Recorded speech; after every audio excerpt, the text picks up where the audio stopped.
What's going on, everybody? My name's Tenebris Infinite, and welcome to the November update patch notes. So, we finally have an update here for PC, for Xbox, and for PlayStation 4. And also, coinciding with this update is the release of FNIX Rising on PlayStation 4. This is a surprisingly juicy update, introducing new craftables, a new form of rival that is finally an intimidating boss variation of a machine that we've asked for in the community for an incredibly long time, the introduction of new experimental weapons for us to pick up, and also new blueprints and crafting schematics for us to find out in the world. So, we're gonna read through these patch notes here, and I'm gonna give you kind of some of my first impressions on a number of these features as I've had the opportunity to go through this update just a little bit here. Now, first things first, let's read through this letter that the team put together, and then we'll start getting into the patch notes proper. The letter reads, "Our latest update finally brings FNIX Rising to PS4 and a brand new update for all platforms at the same time. If you've missed it in the past, you can find what was included in FNIX Rising here via our old patch notes. And I'm also going to have my old patch notes video linked in the description down below. But for this update, let's talk about the new stuff and the fixes. New enemy, the Reaper rival. A new challenger appears. The Reaper has entered the battlefield and is looking to take on the most formidable players. There is a chance for the Reaper to spawn if a region has seen an overwhelming amount of action and climb to a region level of 21 or above. The higher the region level, the higher the chance for the Reaper to appear. Worth noting, the Reaper is unique, so don't expect to see more than one at a time on the map. As for what this new foe brings to the table, well, that's for you to find out. The abilities of the Reaper will leave you to discover, although we know you'll figure out its secrets in due time. And the same goes for what loot the Reaper drops. We've shared some teasers and some gameplay of the experimental sledgehammer that you can get, but that's not all that can be looted. Lastly, this enemy aims to provide a strong challenge for teams of players and isn't something that one should take on alone, so bring a friend or two, or preferably three, to fight FNIX's most formidable machine yet. Though, you dudes know that your boy is going to be taking this guy down with a 1 crown Muller PP as soon as possible. Now, next up, more additions and improvements. Outside of the Reaper, we've been working on some other game elements that we think you'll enjoy. Firstly, we've continued our round of updates to the game world, and we expect many of you to very quickly notice more changes to the Farmlands region. It looks like something big happened there, and has caused plenty of destruction. It might be unknown what caused this at first glance, but walking around the area might give you some clues. And in my opinion, the revamp to the current Farmlands is excellent. It's dystopic and hopeless, and like everything is destroyed and on fire and in shambles, and the terrain is a lot more difficult to navigate, which actually kind of adds to combat experiences in the Farmlands now. And alongside that, there's a number of really unique locations. So expect a unique locations in the Farmlands video very soon on my channel here. The letter goes on to read, "We've also kept track with expanding the crafting system by releasing some very requested aspects. Crafting your own ammo and first aid kits. Yes, now you'll be able to gather resources and start crafting more of the things you need to survive the harsh Ostertorn winters battling menacing machines. With all of our new additions, we ask that you give us feedback on what you like or don't like so that we can keep looking to improve the game for you." And for crafting ammunition, it feels really good, my dudes. So currently what I've found in the game are 4 new crafting materials, being explosive, lead, copper, and electrolyte. And I've also happened to find a crafting schematic for 762 ammo, and I'm kind of currently just gathering up a handful of locations so that way I could put out a video of some unique locations for you dudes to go off to and pick up some crafting schematics of your own. But it is good to confirm that these crafting schematics can be found out and about the world.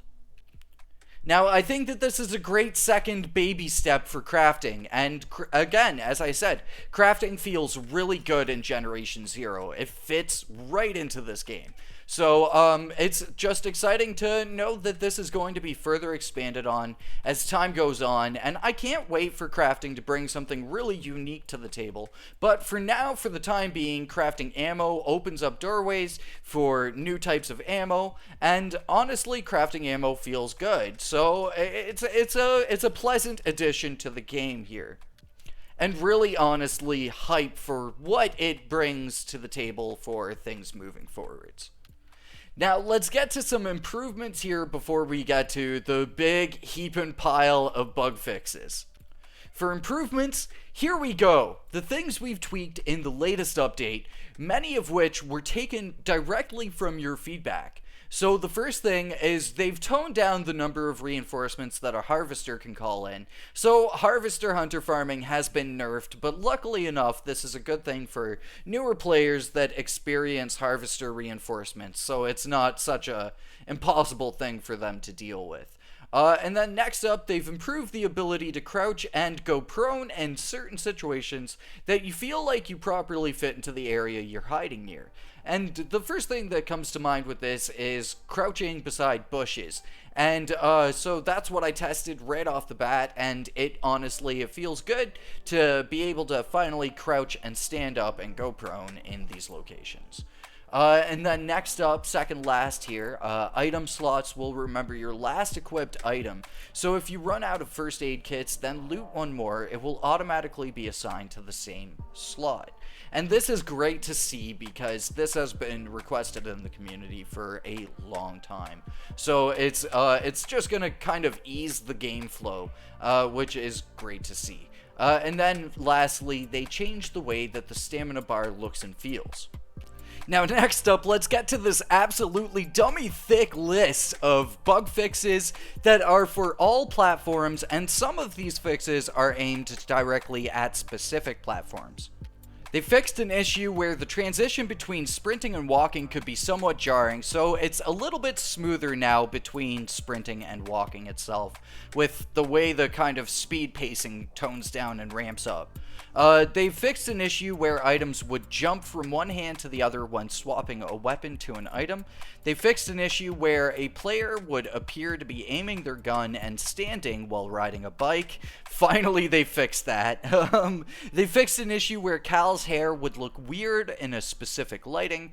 They fixed an issue where the explosion at the end of We Are the Resistance could flicker drastically. They fixed an issue with scopes clipping into the weapon model for the Automat Yavar 5. They fixed an issue where the hazard jacket would block part of the screen when switching weapons. They fixed an issue where a detached part of a destroyed Apocalypse class tank would be transparent from certain specific angles. They fixed an issue where the wrong key 3D model was used in the main mission of Flying Blind. And then finally, they fixed several LOD and object flickering issues. For crashes, they fixed a crash where players would jump and use a quick slot button at the same time.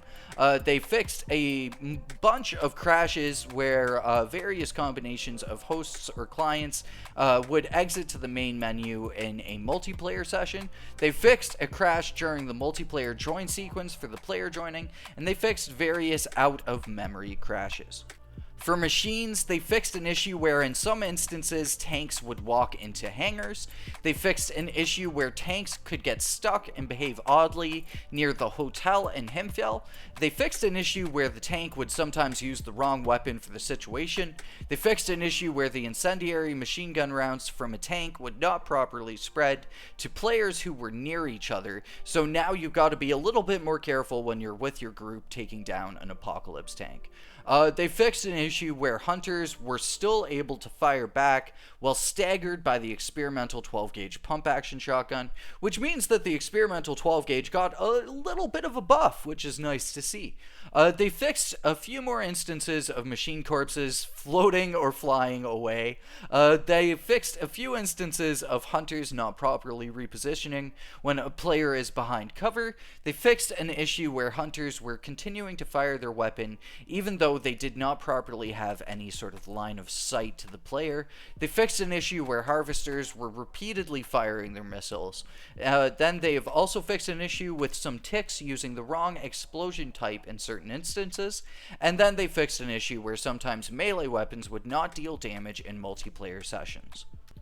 For missions, this is absurdly long, and most of it is just a fix to various objectives or mission triggers that weren't happening correctly in the game. Some of them sound like they were specific to various consoles, but that isn't really directly listed in this massive list here. But either way, I'm going to have a link to the patch notes, so if there's any missions you specifically were having issues with, I advise you go to the page and you look for that yourself. And the link, again, for that will be down in the description below. For the UI, this is another pretty dummy thick list, but it's not quite as insanely long as the mission list, so we're gonna read through this really quick here. Clarified the requirements for the brain power challenge and the truth tree to eliminate some confusion. Players are now able to rebind the prone key, which is a huge fix right there. That's awesome. They fixed an issue where binding Q to strafe left would not work when aiming down sights or using binoculars. They fixed an issue with the final tier of the off-the-grid challenge in the scout tree. They fixed a few instances of the radioactive damage icon not properly showing on a player's screen when they are under its effects. They fixed an issue where damage over time effect icons were not showing on a player at all if they were riding a bicycle. They fixed an issue where the crafting tutorial would only trigger if you found a schematic in the world instead of from anywhere, examples being looting a machine corpse. They fixed an issue where sometimes tracked rivals would not have their icons appear on the compass. They fixed an issue where text could not be copied from the in-game chat. They fixed an issue where, with some extra magazines, they would not show up when viewing the weapons in the main menu. They fixed an issue where you could appear to store crafting materials in your item storage instead of your crafting storage. They fixed an issue where voice chat prompts would overlap with the quick slots. They fixed an issue where the button actions would not properly update when switching between your inventory and your storage item lists while looking at your storage. They fixed an issue where sometimes ticks with no loot were lootable. They fixed an issue where the spawn location toolbar would remain on screen if the player was revived while viewing the map to pick a spawn location.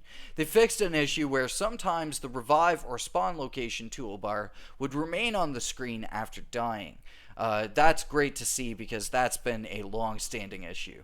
They fixed an issue where bicycle icons were sticking on the world map and in-world even after a player tried to spawn in multiple bicycles.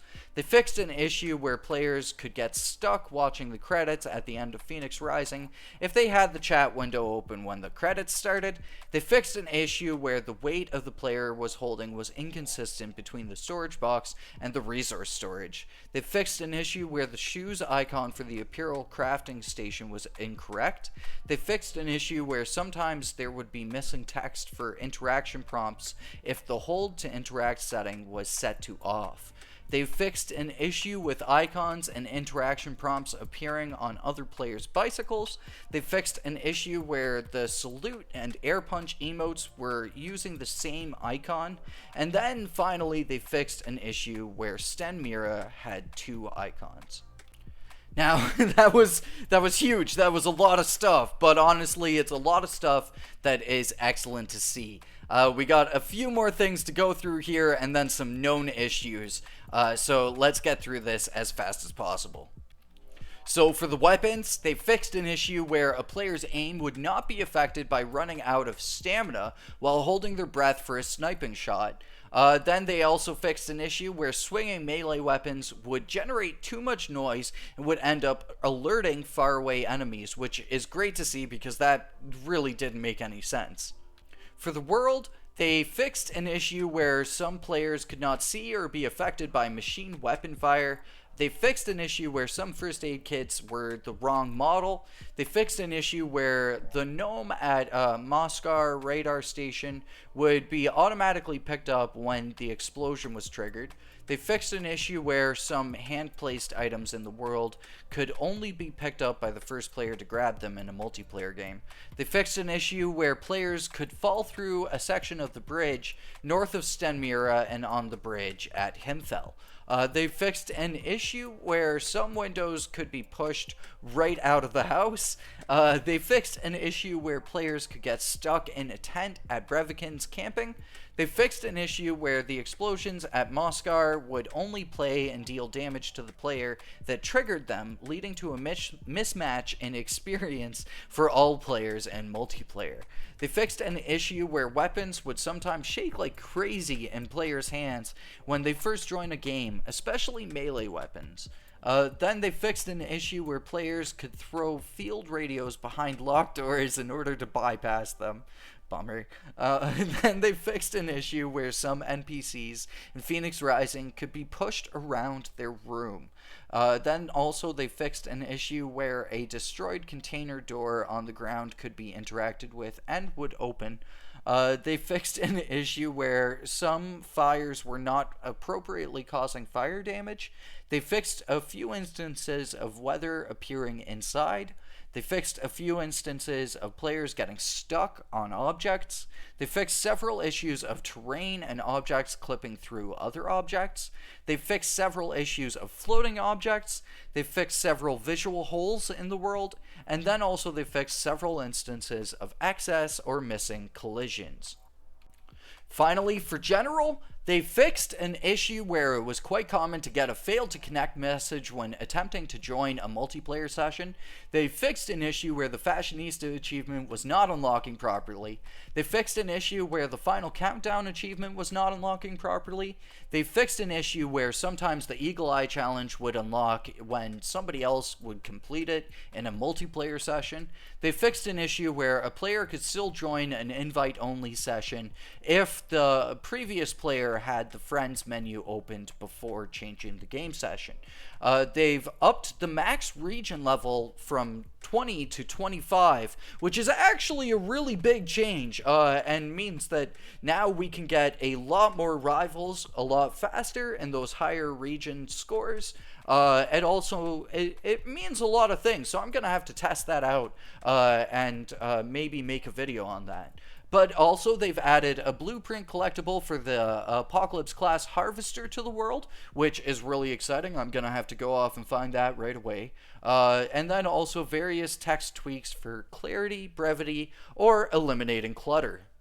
So lastly here, for known issues, we're highlighting a few issues below that we know are pain points, so that you know we are investigating into them. There are definitely more than are listed here that we're looking into, but these are kind of like the most important things. So firstly, the bridge at Boo has gone missing. Who the heck knows what happened to the bridge at Boo, but it's gone now, dude. But it will be returning in the next update, thankfully.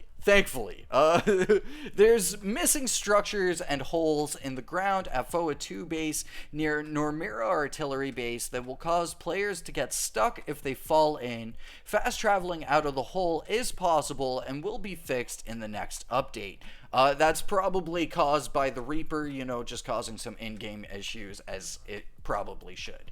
The side mission icon incorrectly used for the world location near Durboslatin in the farmlands, so that'll get fixed. A large boulder makes it somewhat difficult to spawn a bike at the bike station for the side mission in the face of adversity. In rare cases, if a host travels extremely far away from the truck and travels back, the truck will not respawn for the host. A workaround is to recreate your game session, so basically quit the game and then go back to what you were doing.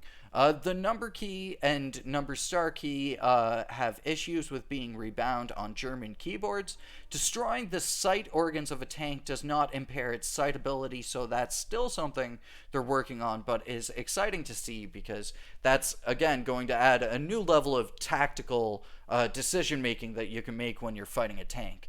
The reinforced truck can be inadvertently pushed off course by players or machines, but it will reorient itself, but they're looking to probably make that a little bit more permanent. Some players are unable to complete the Hellmouth, and for the sick and injured due to machines not being correctly counted when destroyed. Some players are unable to complete Science of Deduction if they trigger the cave-in sequence before actually completing the mission. And then lastly, some players may be unable to complete the Minkin Bunker mission even after they are able to gain access while having 2 out of 3 keys. A potential workaround is to restart your game session. So again, quitting the whole game and then starting up from scratch, basically. So, geez, a huge list of bug fixes, a whole bunch of brand new additions that are great to see, a whole bunch of things that have been community requested, and again, some really exciting kind of under the hood things when it comes to the whole region levels being increased in their maximum level. So let me know, my dudes, have you played the update yet? If you have, let me know what you think of it. Especially you console dudes, I want to know what stability is like on your end. And also, if there's anything from this huge list that's got you really hype, sound off in the comments below. As well, also, if you've fought the Reaper yet, let me know in the comments. That level 21 bar is a pretty high bar, but hopefully the loot is fat enough to be worth the effort. I'm definitely going to be posting up a video of my first Reaper fight ASAP, my dudes, so definitely look forward to that. But for now, thank you so much for watching. I've been Tenebris, you've been awesome, and I will catch you dudes in the next one. Until then, peace.